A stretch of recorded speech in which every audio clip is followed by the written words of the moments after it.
thank you for finding your way here after your lunch. So hopefully everyone's had some food and some time to think about it, about all your great questions. What I would encourage you to do, if you're afraid of asking questions, put them through Pigeonhole.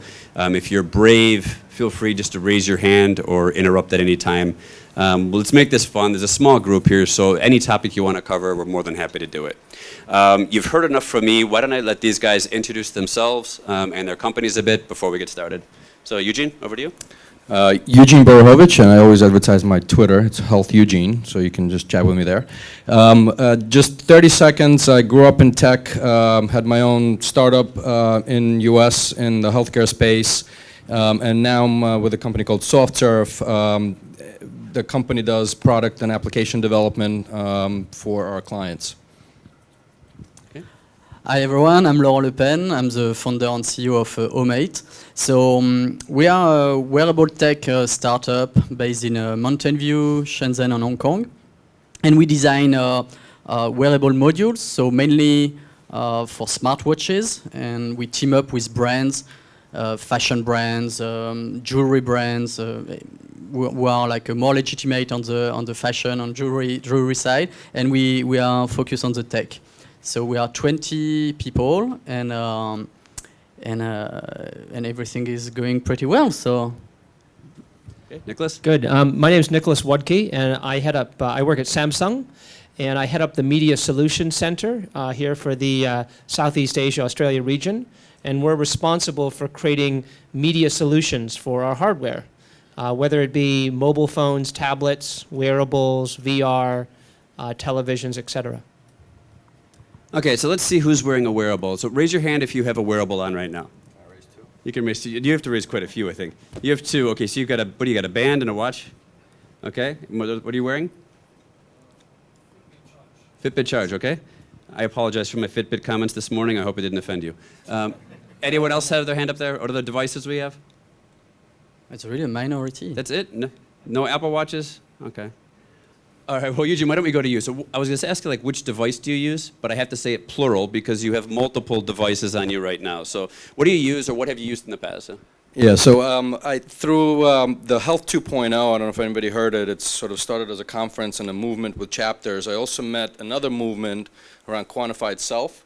And so a lot of those guys were tracking and tracing themselves for many years to come. So that's how I got into the space.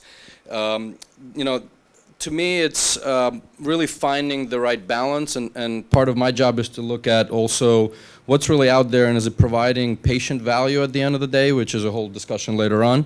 I think from a flavor perspective, one of my favorites still, and I have no incentives there at all, Intel-based, my Basis watch, it's temperature, perspiration, heart rate,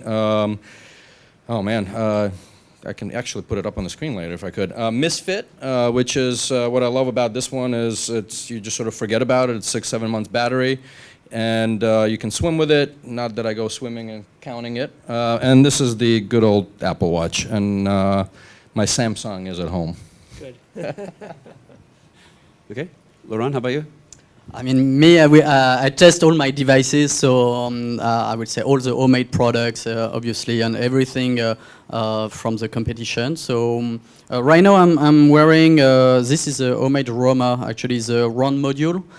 This one is just our first Bluetooth companion. It push notification. We were lead customer with the ARM and MediaTek in Taiwan on a new chipset called Aster. So it's always on display. It's more a fashionable look. It has been designed in collaboration with one of the largest jewelry manufacturer in the world, is called Richland Group. So that's what I wear right now, and that's it. And Nicholas, I want to hear about, because I know you also do triathlon, so I want to hear what you're using for sport and how accurate it is. Well, that's good, funny. I think you gave an example earlier today of people who've basically had a lot of devices and then end up in the top drawer. I probably own 5 devices. I'm wearing none today.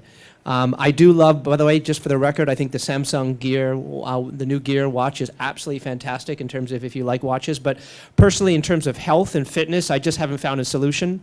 And I think, there's been quite a bit of, fatigue. Customers will wear it for a month. month.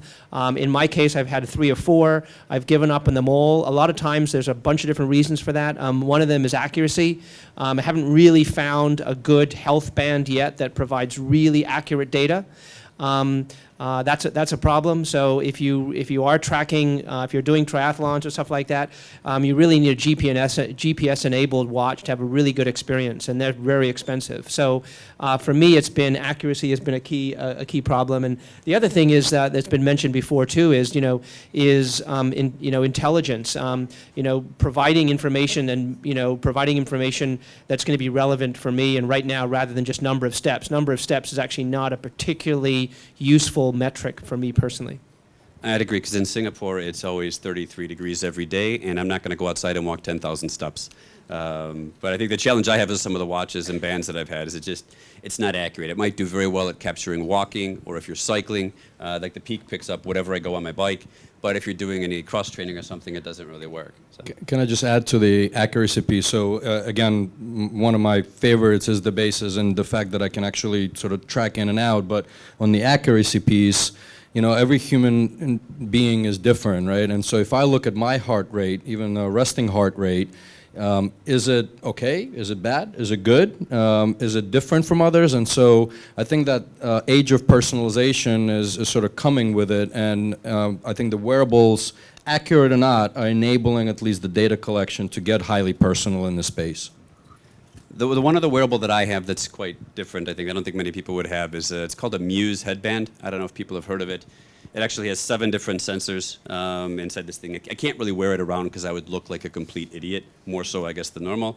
Like a glass hole? Yeah, like a glass hole, yes. But you'd end up having this thing on. But the interesting thing is it teaches you how to meditate and how to sort of relax and calm your brain down. And it's a very good user experience. The only fault it has is that it relies on me to use it, and I'm not always the best at doing it as much as I should. But it's the one device I found that I think it's got quite a lot of value. There's one that's very similar to that is coming out of Taiwan right now. They're actually looking at it for schools and for children in a very young age, because they realize if they can see how their brain activity works, they can tailor the curriculum to actually better suit them and put them in certain areas, which I think gets quite interesting. It gets kind of risky as well, because there'll be privacy and other issues, and I don't want my son or daughter in this class, I want them over here. But this is interesting in the way it's going to be going. So. Now, to get back on the wearables, we've talked a bit on the consumer ones. I mentioned some of my presentations earlier about the enterprise. What are your thoughts? Where is it really going to take off? Is it going to be in the consumer side? Are we going to start wearing 3 or 4 different devices on our wrists and the camera on your chest? Or is it going to, he's filming you all right now, just so you know. Every 30 seconds. Yes. Or, is it going to be more the enterprise that's really going to start driving this? Yeah, sure. So I'm a big fan of sort of consumer movements. I think if you look at a lot of the industries, consumers kind of spoke up, and we'd certainly seen millions and millions, and actually almost over $1 billion, I think, went into just consumer wearables from a number perspective. Now, ultimately, when it comes to healthcare, the system itself is very clinical based, right? And evidence matters. And so this touches upon a little bit of the earlier discussion around not just the privacy components, but the accuracy. My personal short opinion is that consumers will continue driving this through it. The only piece about it, how do you make the consumers actually want to continue wearing this? And I think part of it is for this technology to start being invisible, which is what we've seen in sort of with fashion. Yeah. So just to make it interesting, I've got to take the opposite perspective. So, I think in terms of if you look at monetization, I think there's a huge opportunity in enterprise. I think we've heard some of them today. We've heard them in the past. But I would be being very, very practical. And you think about how you define a wearable. But if a wearable is glasses or a watch, you have to think about environments where a mobile phone is not readily available. What are the actual tasks that are mission critical tasks that have to be completed where you can't have a mobile phone? I mean, there's a couple of industries. I mean, one of them, healthcare, for example, right? When you're a doctor or you're a nurse and you're handling a patient, it's actually inconvenient to pull out a mobile phone. In fact, it's kind of rude. Hospitality is another industry. For those of you that worked in hospitality, in many cases they ask them not to bring their cell phones in front of the customer. You don't want to be greeted by someone at the desk and say, "Oh, hello, Mr. Johnson, yes, you're in room," or there's that mix of private and personal. Now, being able to have that on the wrist or receiving an alert when a customer walks in could be very, very useful. There were studies done initially where they had the staff of they had commissioned the room cleaning staff, and they gave them all tablets. And they didn't know where to put them. They would put them on that little thing, moved around, and then they would bring him into the room and lay him down and leave him there. Yet when with smartwatches, and we're doing some pretty cool stuff like now they can get an immediate alert like, oh, by the way, it's room 207. Oh, they need towels now. Now that's actually a very efficient use of a wearable for someone who needs both their hands, free to do it. So again, if I was talking to entrepreneurs and I was saying, you guys have to survive for the next 3 or 4 years, I would strongly advise that the enterprise, to me, would be a more opportune and potentially more profitable endeavor. If I was advising a group of entrepreneurs to get into the consumer side, the number we heard today was 4,000 new wearable companies in China. Now that's, I don't know, but if I'm 4,001, I better have a damn good mousetrap to be able to compete with that. So I think enterprise offers a lot of potential opportunities. And the narrower you get, the more specific you get, the more industry specific you get, the higher the likelihood and the chance of you'll actually provide some value there. So trying to be everything to everyone is not a good strategy, and we can even talk a little bit about how the consumer business has probably been hurt by trying to pack everything into one solution. Actually, I fully agree on the enterprise segment, which is underserved right now, and there are a lot of opportunities for startup or newcomers. I have one example for my own company. For example, we try to connect every family member through a wearable experience. So we design a module, and then we started with we have a new module for kids. And so you could see it as a consumer for kids, and the user is a kid, 6 to 9 years old, is a 3G enabled wearable device with a GPS where you can the parents can connect through an app and locate the kids. And now we are reusing the same module for senior people, and we just signed an insurance company with doing like a teleassistance service. So this kind of enterprise service, reusing the same concept with senior people, 75 and above, where you can track them, and we just redefine the user experience where it's just a watch, they just click one button, and then it can directly connect with a service center. And on top of that, there is also the real enterprise like security, construction, oil and gas, utilities, transportation. You can think of all these verticals where right now they have rugged phone, a kind of unbreakable, water-resistant phones. And they have all this application for man down, for fall detection, these kind of things. But the fall detection will be on the device itself. Why, if it's on a wearable, you know that if there is a fall detection, is sent to the server, you're pretty sure that the person who was wearing it. And that makes a real difference with the business model with this kind of rugged phone. I think the enterprise wearable, especially connected with a 3G, 4G, 5G tomorrow, are really, really useful for the enterprise business as well. I think it's interesting that there is a strong preference from a lot of us that enterprise is where you can make money on it.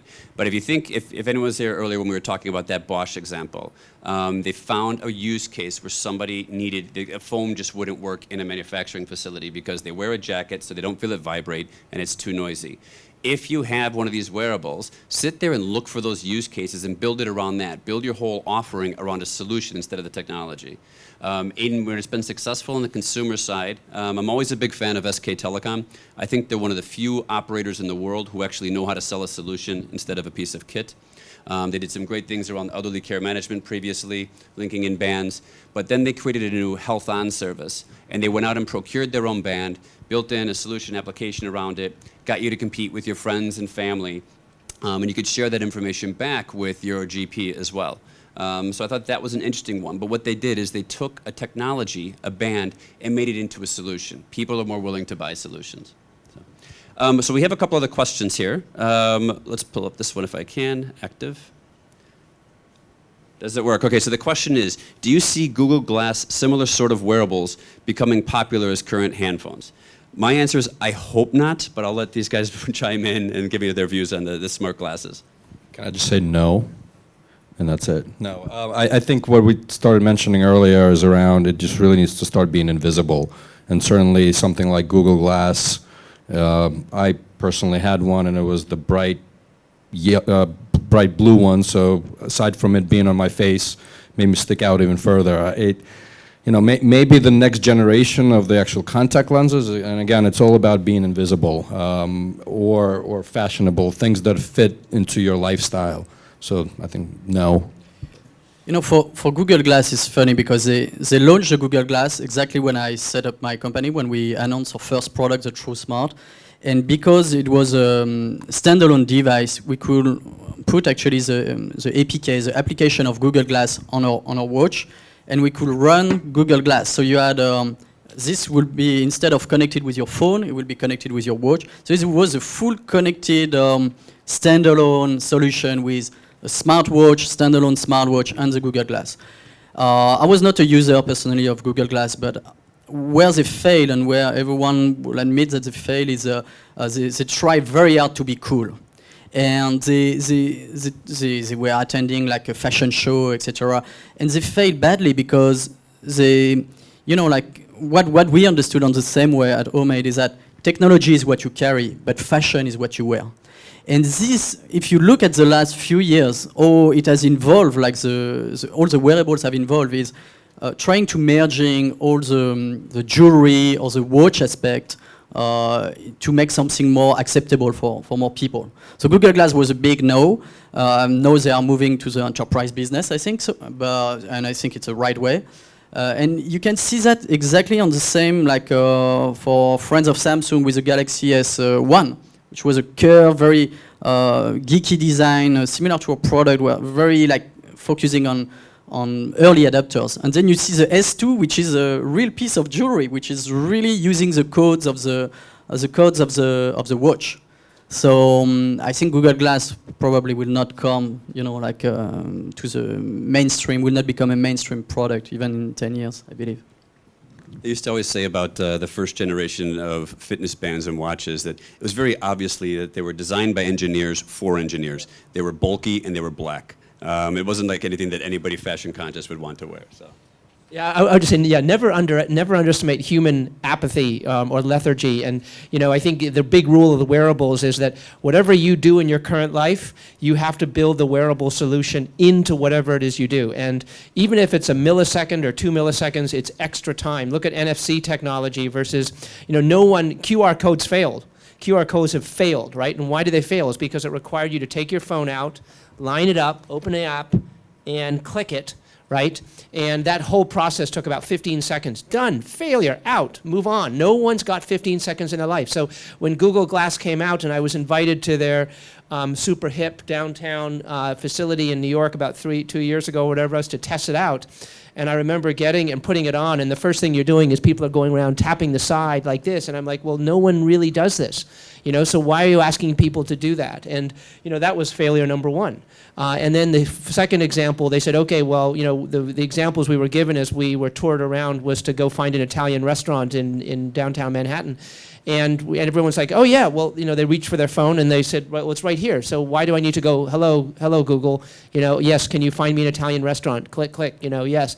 I mean, it's just, the whole thing it was cumbersome, it's awkward, it's not natural. Now, if you were to apply that to other more sort of, again, back to enterprise scenarios that we saw, where if I am assembling a piece of, a piece of hardware, or I'm doing something that requires a lot of technical expertise, and there has to be some kind of authentication of you completing that process, or it's work-related, well, maybe I would be prepared to wear the glass and be prepared to be audited in real time as I'm assembling, a Boeing 777 and want to make sure that the screws are assembled properly, or that I turned it the wrong way, So I think, again, I'm not giving up on glasses. I think glasses are very useful, but I think the consumer thing has yet to be solved, and I think probably the more applicable ones would be things around things like healthcare, technology, industry, where we might see some of those examples lead the way a little bit. I have to add on this now that you brought up the airplane example. So I'm a big fan of glasses. I hate them for consumers. I love them in the enterprise for field services, doing maintenance, repair, and overhaul. You basically can create a command center, have all your people based in one location instead of flying them all over the world. So think about anybody who does large industrial equipment. Now, what they're doing right now with Airbus for the A380, they've developed a smart tools platform. So you got people like Bosch, National Instruments, Intel, HP, and a number of other companies involved in creating this platform. And it's an open platform. Anybody can be involved in it. And the idea is that it starts letting you connect your tools so they know exactly what you're putting in. Now, don't quote me on the exact numbers. I think it's 400,000 fittings on an A380 and 1,000 different tools to put those fittings in. So they're now doing trials where they're using a glass, and the glass can be any glass manufacturer. You use the glass, you look at a particular hole, it shows you the fitting that's going to go into that hole and the tool. When you pick up the tool, it'll know exactly the amount of torque that goes into it. Now, they're talking about a 10 times productivity increase, but you know what happened when they did it at the proof of concept level? It wasn't working, and it's because of us as humans. You can't, if you think about it, we don't sit there and grab something and then look and stare at something. And they're actually training people to almost act like robots and stare so it can figure out what needs to get done. And this is part of the challenge we have with these things, is just because we can do it doesn't mean it's going to work until you put it into that setting. And I'll go back on the consumer side with this. On the watches, we have a lot of younger people who work in my office, and I was giving one of them a review. And this is when the smartwatches first came out. And I'm doing his review, and he's constantly looking at his watch for his messages, and he's smiling, and he's coming back, and he's going like this. And it's the whole social norm. For me, in my generation, if someone's constantly looking at their watch while they're talking to you, it's considered rude. But he's just doing it and laughing, and I told him, I'm like, your review is going down by the minute. But is this part of the thing? Is it the social norms as well? Is it going to prevent us from adopting things like glass? Watches seem to be getting a little bit over that hurdle now because people are learning how to monitor the notifications and not constantly look like that. Any thoughts? Well, I think if you rewind back just a few years ago, this was the interview killer, right? Mm-hmm. So I think this is now. But I have two girls, 11 and 13, and both of them, just amazing to watch them interface with this. They were asked me, can we get a Fitbit? And my question was, why? Well, we want to compete with our friends in school, right? And they have literally competitions that they now post to Snapchat, and which is insane to me, but it's happening. Now, again, maybe my girls are watching me with all my wearables, so they're not, but speaking for their friends, it's happening out there too. So, there might be a social factor that with level of generation within a couple of years, it will be the norm, or this will disappear altogether into, insertable chips or something, which I also have. Okay, we have another question on Pigeonhole, but before I do that, is there anyone in the audience who has a question that they're too lazy to type in and just want to ask? Okay, not a brave bunch. I'm not letting you leave until someone in the audience speaks, so you're going to be in here for a while if you don't. Next one we'll go to is there a must-have wearable device? What is it and why? The Muse headband for me. I just think it's cool. Okay, any other thoughts on this one? Or does it even exist yet? I guess it depends for what purpose must have. I personally, I sponsored this Kickstarter for Gut Narrative, say 2 years ago. I absolutely love it. Some people say, well, you're crazy, you're recording your life. But at the same time, I can rewind my life, and all of you guys will be my life forever, right? So I think it's fascinating from that perspective. Nothing yet. I have to say no to that one. Okay. Yeah, for me, the same. Is there a wearable, something which is indispensable? If you look at the glasses, are useful, right? Already we forget that we put wearable with technology inside, and this is wearable clothing, etc. you just make it smarter. So if you tell me like smart shoes, smart clothing, a smart watch, etc., you can make everything smart. Right now, not everything works well. I think the wrist we are doing pretty well. Everyone is in the industry is moving forward in the right way to make something cool. And so I don't know, but you can just think for per generation or per. It really depends on people. So you mentioned you're young, your daughters. You know what happened with this morning or yesterday? Snapchat announced like a new video chat 2.0. So imagine this generation when they would have that on their watch. I believe this will drive like the sales like crazy and make it a must-have for them. But, just reflecting back on the question, and I think it might be a different audience here versus the main consumers, but the question itself is sort of, what's the hottest thing, right? What's the hot tech? And at the end of the day, it's not about the technology, it's how we, either help change our behaviors or, our social behaviors change with it. And so just the question itself kind of not surprised me, but shocked me based on the conversation we were having here. Well, then this one will shock you as well. Next one. What is the one killer application for wearables that you see currently available, that the current devices are lacking? So is there something you wish we could actually do? I'll start with accuracy. I wish that if all these things that could actually track the sports I was doing and not be good for just a couple of them or like a little bit here and there, I think that'd be the one thing I'm looking for is more accuracy in capturing the data. Just to answer, it sort of goes into the last question. What's the killer application? We get that question all the time. Come up with a killer application. I would respond this way. First of all, do we really need all this stuff? We came into the world naked. We're going to leave the world naked. Honestly, do we really need it? That's why I say I don't think there's a must-have. But I'm going to asterisk that. I asterisk that by saying that because I think a lot of these things are really not must-have. They're kind of gimmicky and they're nice-to-haves, but they're not must-haves, which was the previous question. Must-have. And so I thought, well, that's probably my answer. But in rethinking that, I actually think there are use cases where there probably are critical. Now, I don't know did any of you guys see the diabetes presentation previously this morning where they had, that was very powerful. And they had, a father who is a design at Fjord, and I think he was designing a diabetes, solution using the Apple Watch. Also available on Samsung, but using the watch as a means for tracking his son's levels of, glucose, et cetera, and so by doing that, he provided his son with a much better life, and they could track whether he slept and what his dietary requirements would be in the morning based on his sleep pattern. Hugely differential life. So I think, those are instances where, yes, those are killer applications, quote unquote, and those can be applications. So again, coming back to healthcare, I do believe that where you suffer from critical illness. There's even now talk about wearables. By the way, the watch, as we talk about healthcare, the wrist is actually a really, really poor place to track most of your vitals. And in fact, there's a number of, if you talk to doctors and people in the medical profession, they say that there's some instances where this is good, but there's actually a lot of other places on your body that are more efficient and better for taking vital signs. Whether it's the moisture on your skin, whether it's your cardiac performance, et cetera. You said the weight, maybe it's your shoes. But the thing that's interesting is that they anticipate that in the next few years with the advancement of wearables and whether they get implemented in your shoes, in your bathroom. You've probably read about the most recent things about your toilet being your best doctor. Well, that's what I've heard just in the last couple of days that probably could happen as well.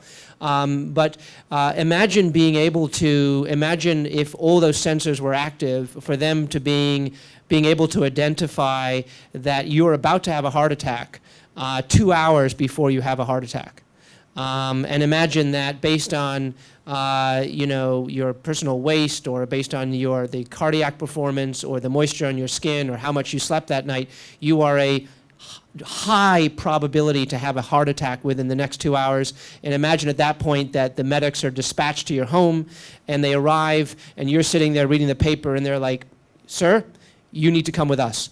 Now that's a very powerful, that is a very powerful Saver application. solution. So I think when you talk about killer applications and wearables and stuff like that, I think the health industry is going to be a big beneficiary, both from the enterprise sector and from the consumer sector in those specific areas.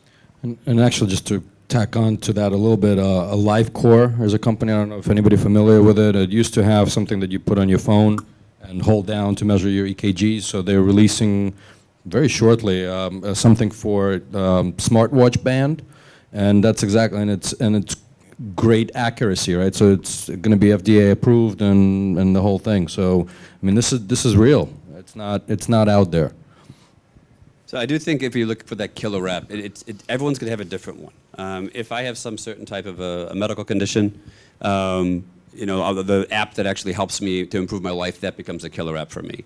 But I will say on this, like the one thing I'm concerned about is we've had watches now for a couple of years. And if you think about when smartphones came out, the first thing that happened was that application ecosystem exploded. You had the Apple Store, the Play Store. There was suddenly tens of thousands, then hundreds of thousands of applications out there to give you value. Why are we not seeing that right now with wearables? It's all more just different versions of the same notification, or it's now that I can do WebEx from my iWatch, which I want to see somebody do that once because I will just rip them apart. Yeah.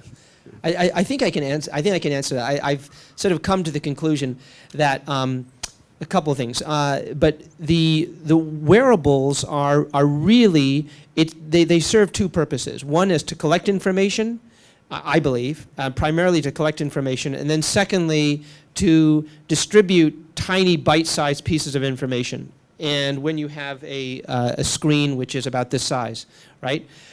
Outside of that, it is a terrible productivity tool. It is absolutely inefficient in terms of being able to try to put inputs into the wearable device or have any kind of complex kind of thought process, or whether it's building or productivity or interaction.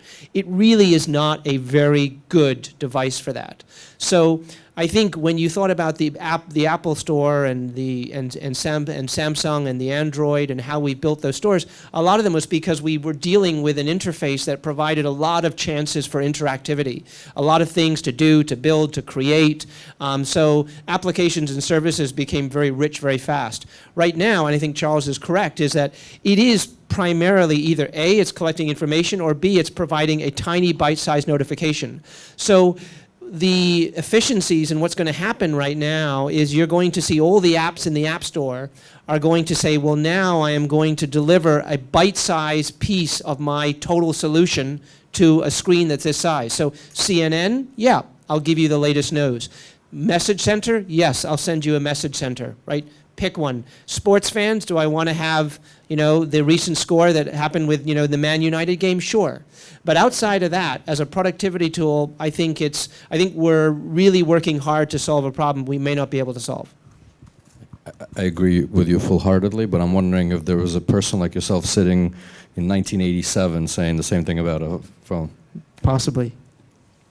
I'm sure there was. And I'm sure there'll be people, in 10 years from now, everybody in the audience will have their own version of a glass solution, and we'll all, actually not be here because we'll just watch it wherever we are.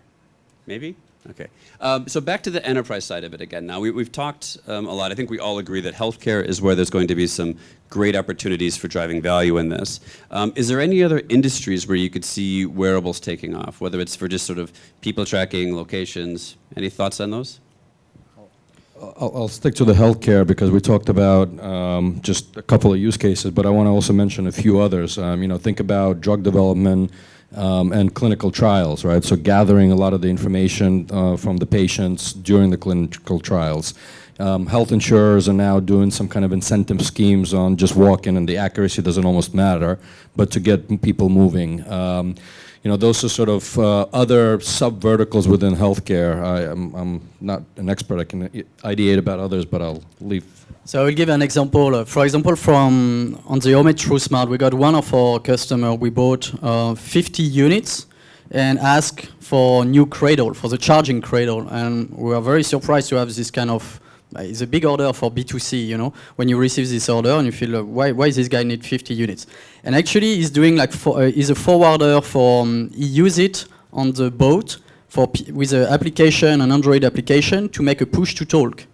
And then they can discuss through a Wi-Fi hotspot, and they can discuss all together just by pressing a button and doing a push-to-talk to discuss all together at the same time. And so if anything happened, for example, like they can go all at the, you know, like the security point or etc.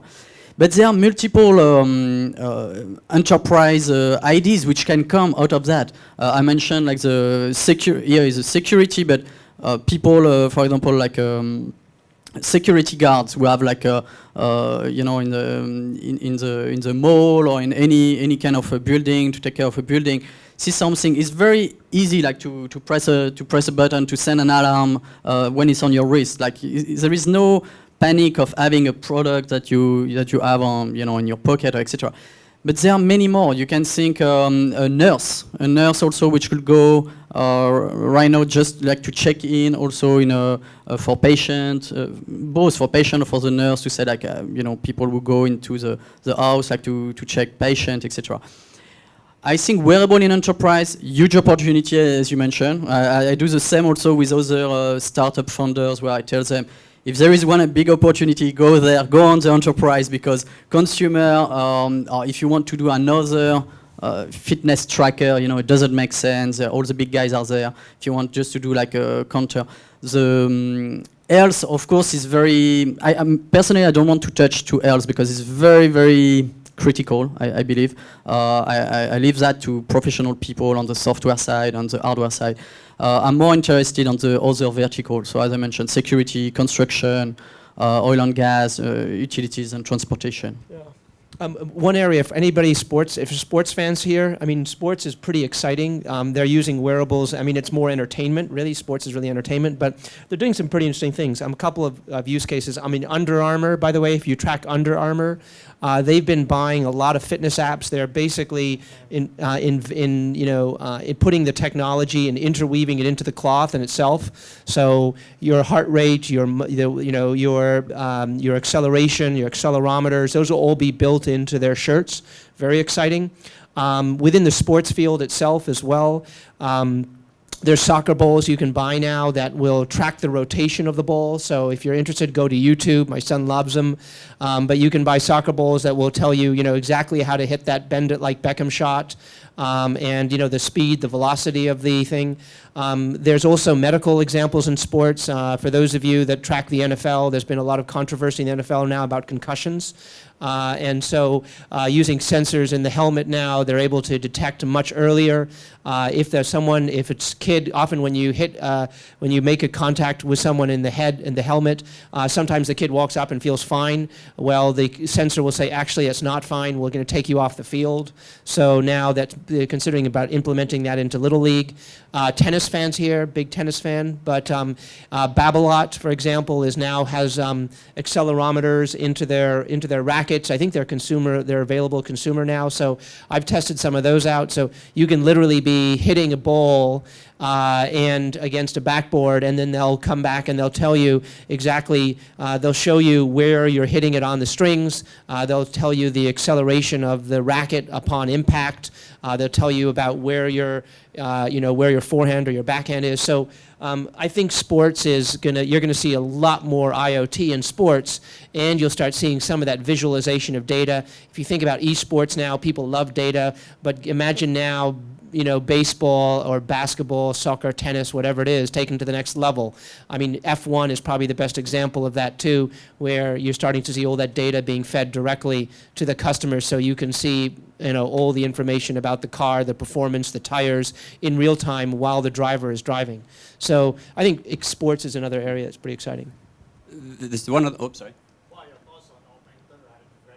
Augmented reality. Come tomorrow, AugGD will be presenting, and you'll get insights in augmented reality.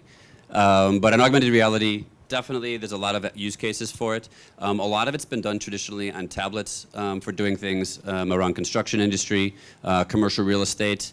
You'll start seeing that now trade into the VR headsets. We're still a ways off from this, but think about doing training on that. Think about what you could do for medical practitioners, leveraging glasses or VR to teach them how to actually get a real immersive experience to conduct a surgery. So I'm very optimistic about that, but check out AugGD's presentation tomorrow. I don't remember the exact time, but I know they're up from Sydney, and they do some very, very cool things. So, I was going to add one other enterprise use case, and it's probably my favorite one I've come across because it's so basic.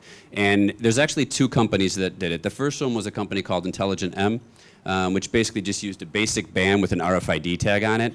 The most recent one is called SwipeSense, and it's just a little clicker you put on there, not even a clicker, a little bolt-on thing. What am I thinking of? Just a band thing. Yeah, sort of. Just a little button that basically stays here. All it does is make sure that doctors and nurses wash their hands. That sounds pretty simple, right? But now if you think about this from the US perspective, and this came out of Northwestern, and it was a bunch of the MBA students at Kellogg, what they realized was that there's 100,000 deaths from infections in hospitals in the US a year. So 100,000 people die because of infection. And there's only a 70% compliance rating of doctors and nurses properly sterilizing their hands after seeing one patient and before they see the next patient. So 30% of the time, you're actually at risk. Now, if you pull this all together, and you know that the US also loves to sue people, one person dies, that's a massive lawsuit, that costs them tens of millions. By implementing this type of solution, they can pretty much transform this. Even if you're just encouraging people, you get them to 80%, you're cutting down infections, and that saves you lawsuits, and it funds the whole thing.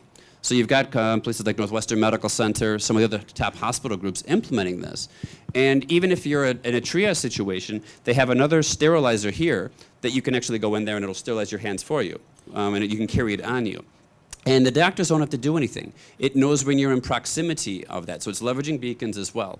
And I love it because it's not the highest technology solution. It's just basic tech. What they did is they looked at a business problem and they said, this is how I can apply technology to fix that problem. So there was another question that just popped up. Hold on one second. Any studies done on wearables for elderly persons living alone? So I know I have comments on this, but I'll let you guys handle it first. So, yeah, I mean, there's a couple of startups in Singapore who we've worked with, and just a couple of things about, I think the elderly people don't like to be called elderly. We call them the silver generation. But I think for the silver generation... I'm quite silver.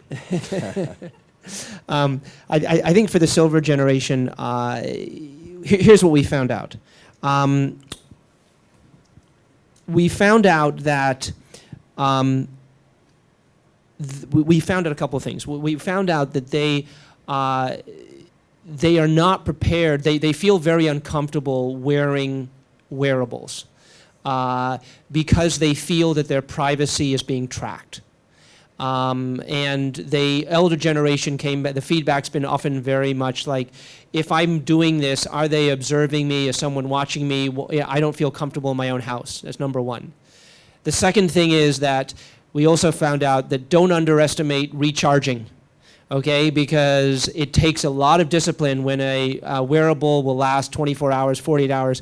There's a whole bunch of discipline that goes into taking that band off, recharging it, resetting it, putting it back on, right? And that's the second problem. And the third thing we learned is that you can solve those two problems. You can solve those two problems if you provide a benefit for the silver-haired generation or for that individual, the elderly individual. And one of the benefits is staying connected. What we found with our studies is that the elderly were willing to sacrifice or give up those first two things if they felt they could be better connected to their family and kids. So, and those are all three little gems, I think, because if you can solve that problem. So what we found out is if they could get alerts from their grandkids or pictures from their parents or or from their their kids. And if they could be alerted about things in their community, then that was a trade-off they were willing to make. And they would be willing to recharge the band, wear the wearable, as long as there was a value exchange. And that value exchange is staying connected to their communities, because a lot of them felt very isolated and distant from the outside world. That's what we found out. And since we're at the IoT conference, so it's not necessarily just about the wearables. Obviously, there's a lot of devices, sensors in the homes, everything from CO2 levels and from a remote patient monitoring. I mean, just in the expo alone, there's a couple of companies that are trying to do that, even at the Intel stand, et cetera. So it's not just about the wearables, but really making people feel comfortable at home. And an interesting fact, actually. So I think for elderly people, it's culturally it's really different based on the country, I would say. So where we operate in Shenzhen, in China, it's very different, massive population. But I believe the market is not yet ready for. I don't believe at all for this. Also for the senior, like to wear a fitness tracker, etc. They are not into that. First, they don't have. Most of them don't have a smartphone. So let's say for the feature phone generation, for the senior people, the feature phone generation, we are still using that. There are other solutions. They really understand like the standalone concept. So that means like having a SIM card into or eSIM or whatever, something which is connected to the telecom network. And wearing it, actually, it doesn't bother them in a way. We have a pilot, as I said, in Europe with a insurance company which is really focusing on teleassistance. So they offer this service where you press a button and it will automatically call someone. Why I say it's culturally is because probably in Europe we don't take care of our grandmother or grandfather, but it's just different. They have their own house until they can, and they really want to stay in their house, their own house. After you have different solution. But while in Asia, I think what is different is also for China. I will mention usually the older will live with the kids. So we take care is a really different approach of taking care of the old people.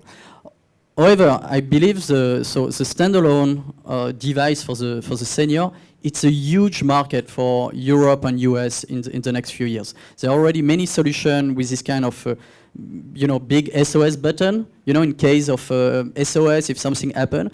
But now what is new is that the senior don't want to have this kind of device because it looks like, hey, I'm not in charge anymore. I feel uncomfortable to wear this kind of big red button, SOS button. So wearing something, and I believe the industry is working on it, at least we are working on it, to make something which is more acceptable for them in terms of aesthetics. And the big challenge is definitely like charging. I agree on that, but their solution now it's just education, like to say, it needs to put this back every day to make a good battery life is a key point, and to make it waterproof as well. But we do not go for the real health, like a medical device. I'm really thinking about supporting people in their life, so senior people. They don't think only about SOS. It can be I'm a grandmother alone in his house. She just hear a noise, and she just want like to speak to someone. She just want to say like, hey, I hear something. It's not like an emergency. So I think there are a lot of service which are like coming up on that, and there are also a lot of devices which would be there would be some winners on that. To close that one out, I think the cool thing about this is there's a lot of different components, but it's a matter about how you actually bundle them together. So once again, going back to SK Telecom, for about 4 or 5 years now, they've had an elderly care management solution. And this is brilliant. They could have gone out there and said, I'll sell you an accelerometer, I'll sell you a camera, I'll sell you notifications. They bundle it all in together and say, we'll help you take care of your parents. And if you think about the situation, most people in Korea are moving into Seoul. They don't get to see their parents as much. This sort of plays at the heartstrings, but it also gives value back. They do geofencing as well, so they know if they've actually gone outside a certain area, because some of them may have Alzheimer's. It's quite an interesting solution. But I know we've now gone over the time a little bit, so I just wanted to once again say thank you very much to the panelists, and a big round of applause for them.